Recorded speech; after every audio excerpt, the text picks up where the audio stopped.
Bonjour à tous et bienvenue dans ce nouvel épisode du Talk de Cassandre. En événementiel, chaque détail compte. Et nous assistons aujourd'hui à une réelle révolution dans nos verres avec les mocktails. Plus qu'une alternative aux cocktails, ils sont un atout 100% sur mesure pour un événement réussi. Mon invité du jour est un expert en la matière. Il a fondé la mocktaillerie, un concept 100% surprenant et sur mesure pour des créations de cocktails sans alcool. Alors, allons tout de suite à sa rencontre pour qu'il nous parle de son savoir-faire en mixologie.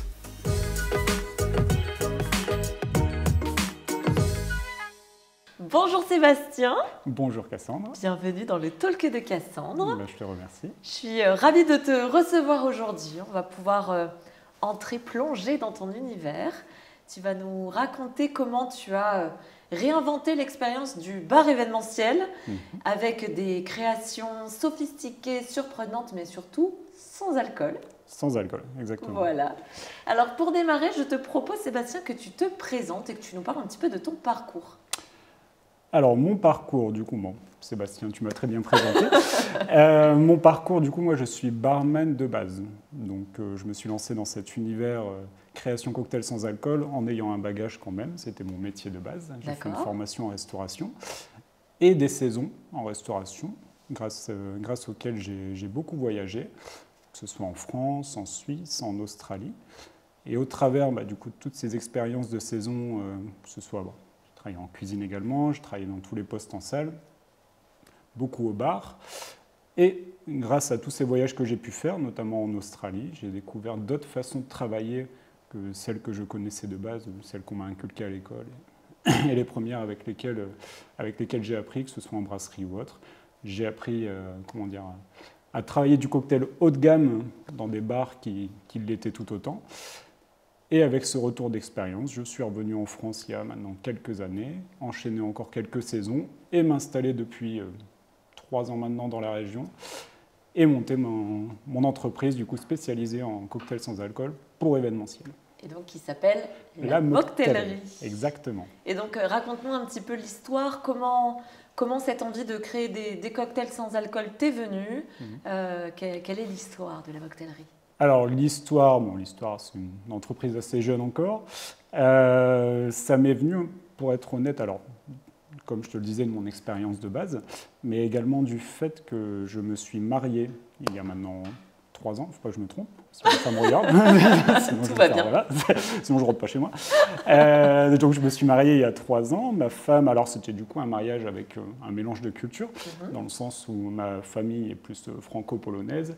Les proches de ma femme sont d'origine marocaine. D'accord. Donc il a fallu un peu faire plaisir à tout le monde pour ce qui est notamment du vin d'honneur, de l'apéritif. On a cherché une alternative dans ce sens-là. On s'est marié à Avignon-Carpentras, dans le sud de la France. Et on n'a pas trouvé l'alternative, justement, une alternative sans alcool pour ne pas se recaler sur un soda classique lors de l'apéritif et que tout le monde boive son petit, je ne cite pas de marque, cola, son petit cola à l'apéro. Et malheureusement, on a eu beaucoup de mal à trouver ce genre d'offre, en fait, en tout cas dans la région du sud-est de la France. On a juste finalement fait appel à un traiteur qui nous a proposé un bar à Virgin Morito. C'était ni fait ni à faire, surtout quand tu fais ce métier-là et tout. C'était assez compliqué. Et ça m'a, ça plus toute l'expérience d'avant m'a fait vraiment réfléchir à ce sujet-là, me dire mais pourquoi pas moi finalement? Pourquoi est-ce que moi j'apporterais pas cette solution s'il y a une demande? Si moi j'en ai fait la demande, c'est qu'il y a une demande existante. Pourquoi est-ce que je n'apporterais pas cette solution-là? Ok. Et donc il y a 3 ans, tu t'es lancé dans l'aventure. Alors pas vraiment il y a 3 ans. Il y a 3 ans, je me suis marié. Donc ça, c'est une autre aventure. Par contre, il y a 1 an, je me suis lancé dans cette aventure. J'ai mis un peu de temps. Je suis remonté dans la région et tout. J'ai mis un peu de temps à mûrir mon projet aussi. À me remettre un peu dans l'événementiel, parce que finalement, ce n'est pas quelque chose que je maîtrisais. J'avais fait de la restauration, mais c'était de la restauration classique à table. J'avais jamais vraiment expérimenté, ne serait-ce que le service en traiteur et tout ça, le fait de toute cette logistique qu'il y a autour du traiteur, toutes ces choses à savoir quand on prend en charge une prestation en mariage ou autre d'ailleurs, que ce soit tel événement privé ou professionnel. J'ai cherché à acquérir de l'expérience dans ce milieu-là, même pas forcément en bar, mais également en service. Et j'ai également fait en sorte d'amasser un petit pécule pour m'acheter du matériel, un petit fourgon, tout le matériel de bar nécessaire et tout. Et je me suis lancé du coup maintenant il y a un an, janvier 2024. D'accord. Donc il y a une bonne année. Ouais. Alors, comme beaucoup, j'imagine, en événementiel, enfin, de quoi c'est le retour d'expérience que j'en ai eu.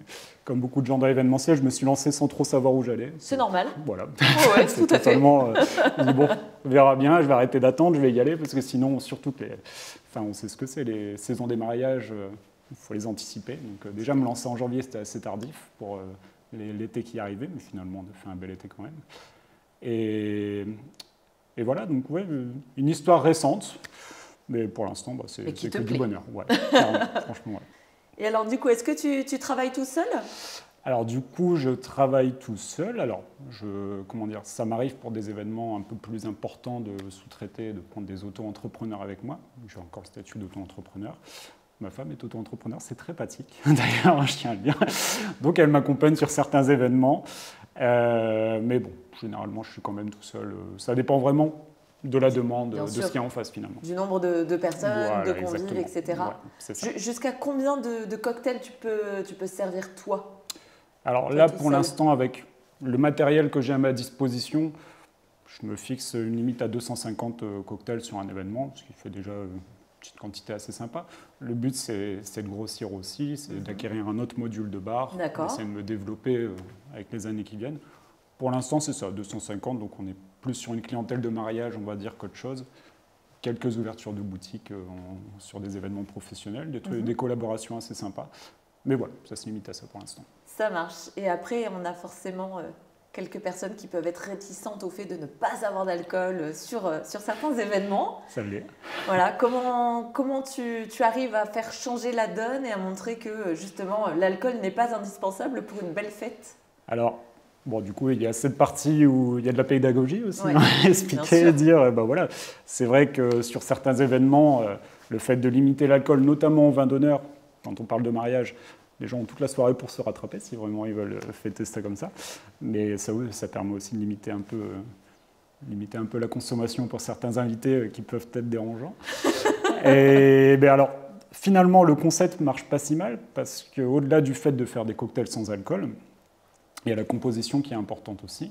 Moi, je travaille avec des spiritueux qui sont soit désalcoolisés, soit qui sont des reproductions de spiritueux classiques, c'est-à-dire tous les marqueurs aromatiques des vodkas, des rhums, des gins, tout ça. J'achète ces spiritueux-là, donc chez un fournisseur français. Donc c'est un vignoble dans le sud de la France avec qui je travaille. Et tellement les marqueurs aromatiques sont puissants, mais finalement, ça crée totalement l'illusion. Donc on va retrouver le goût, mais on n'a juste pas l'alcool, quoi. Exactement, c'est ça. On peut retrouver un bel équilibre, un bel équilibre de saveurs, une profondeur en goût qu'on n'aurait pas si on mélangeait 3 jus de fruits ensemble, quoi, clairement. Et ça, je le vois de plus en plus, notamment pour les événements d'entreprise, où les organisateurs, en tout cas les services qui peuvent être à l'origine de l'organisation de l'événement, ont cette responsabilité de protection, de sécurité des collaborateurs et donc ont cette réelle demande de dire on fait du sans alcool. Ouais.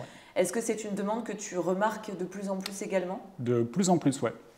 Alors, tu parles du milieu des entreprises, tu as bien raison d'en parler. C'est vrai que les comités d'entreprise, souvent qui organisent tous ces événements, nous expliquent des fois liés à des problèmes passés avec certains collaborateurs, ils font le choix de limiter la consommation d'alcool, voire de l'interdire lors d'événements d'entreprise. C'est de plus en plus récurrent. Et nous, en face, en tant que prestataire, on a de plus en plus de solutions pour répondre à cette demande-là. Je te parle de produits qui existent maintenant, qui n'existaient peut-être pas il y a 3-4 ans. Ça se développe. Ouais. Ouais. Et alors, qu'est-ce qu'un bon mocktail selon toi? Un bon mocktail, Comme je te dis, alors, il y a toujours cet aspect visuel qui va rentrer en compte. Quand on va faire un bel événement, on cherche aussi à l'effet waouh, t'en rechercher en tout cas. Donc un beau mocktail, c'est quelque chose de visuel, c'est quelque chose qui a de la couleur, quelque chose qui a des textures, c'est essayer d'apporter quelque chose qui fasse briller les yeux des gens, finalement briller les yeux des invités. Et au-delà de ça, en termes de goût, donc un cocktail avec un caractère, en fait, tout simplement, pas juste, revenir à cette phrase de mélanger 3 jus de fruits, mais c'est totalement l'idée, quoi. C'est essayer de travailler la recette pour en faire quelque chose d'original et qui certaines fois, comme tu l'as dit, pour les gens qui sont désireux de boire de l'alcool quand même sur certains événements, qui va faire l'illusion, tellement les marqueurs aromatiques seront présents de certains spiritueux. Et alors, quels sont les ingrédients un peu magiques ou comment tu viens créer tes recettes? Alors, les ingrédients magiques, écoute, alors, pour moi, l'essentiel, finalement, c'est de travailler avec des bons produits. Oui, j'en parlais. Ouais, des bons produits, ce dont je te parlais, c'est une chose. J'essaye aussi de travailler, alors, c'est pas forcément que des détails, mais essayer de travailler avec du produit un maximum local, du produit français. Les jus, je les sélectionne, je ne prends pas des nectars hyper sucrés, tout ça. Je prends des jus de fruits voilà, pressés qui sont très pauvres en sucre, en tout cas un minimum. Les purées de fruits, c'est pareil. J'essaye vraiment de sélectionner un maximum les ingrédients avec lesquels je travaille, parce que finalement, c'est ce qui fait la base de mon travail derrière. Après, les cocktails, je vais être honnête, j'invente pas grand-chose. Finalement, c'est quelque chose qui existe depuis maintenant tant de temps. Il y a eu tant d'écrits là-dessus. Moi, je les adapte en mocktail. J'essaye d'adapter beaucoup de classiques finalement en mocktail, essayer de toujours mettre une touche un peu de ce qui, moi, me plaît. J'ai toujours eu, des goûts assez orientés exotiques, vanille, tout ça, voilà, c'est mon truc. Mais j'essaye toujours d'apporter un peu cette touche qui m'est personnelle et tout, de la proposer aux gens. Et dans tous les cas, avant chaque prestation, en tout cas en ce qui concerne les mariages, les prestations pour les privés, j'essaye toujours de faire goûter aux gens, de leur proposer une session de dégustation pour m'assurer que ça leur plaît, s'il y a une petite rectification à apporter, que ce soit sur l'amertume, que ce soit sur le sucré.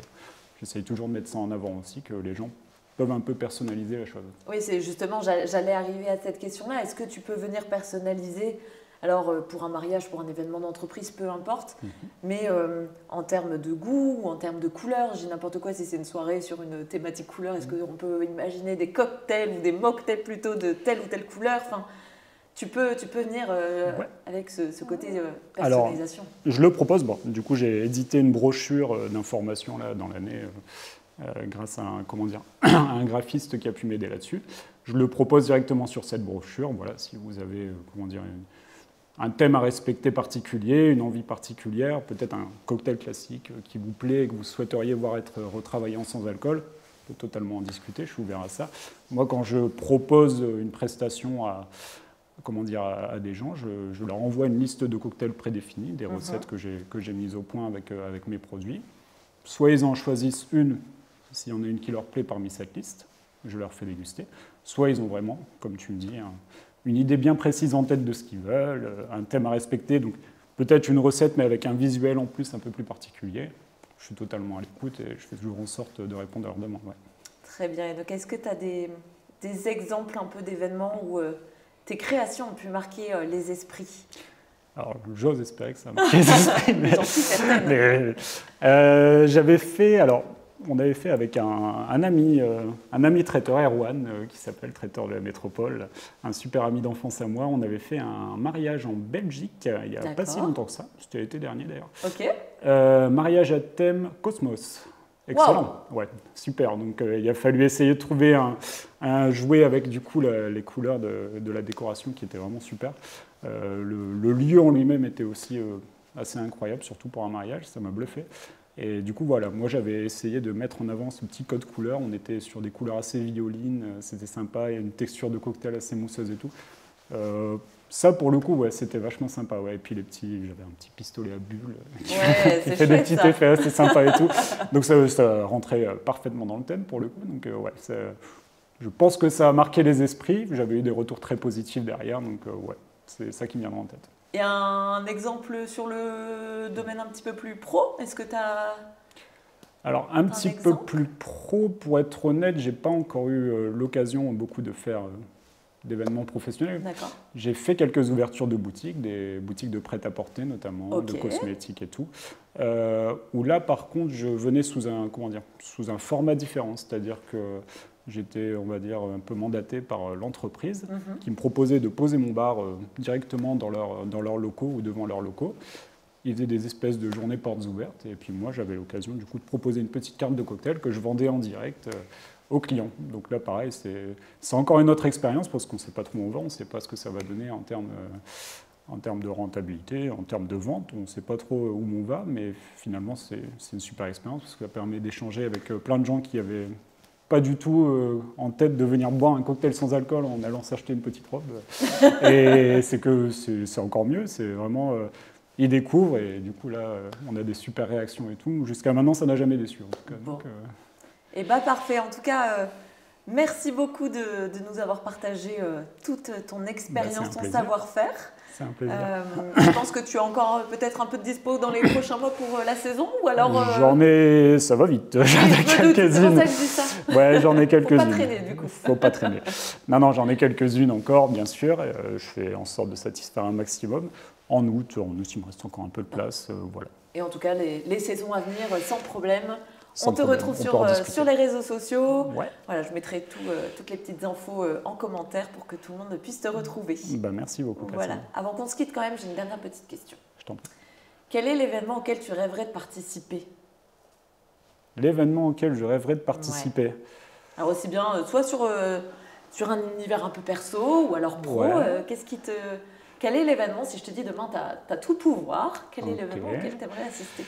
C'est tout pouvoir. Alors là, c'est une excellente question. Alors, ça va peut-être être un peu vague ce que je te dis, mais moi, je suis très orienté foot. Voilà, j'aimerais bien un événement axé autour du sport.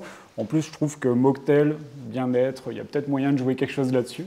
Un événement axé sur le sport, un événement, un thème et tout. J'aimerais bien. Plutôt foot, après sport collectif, tout ça.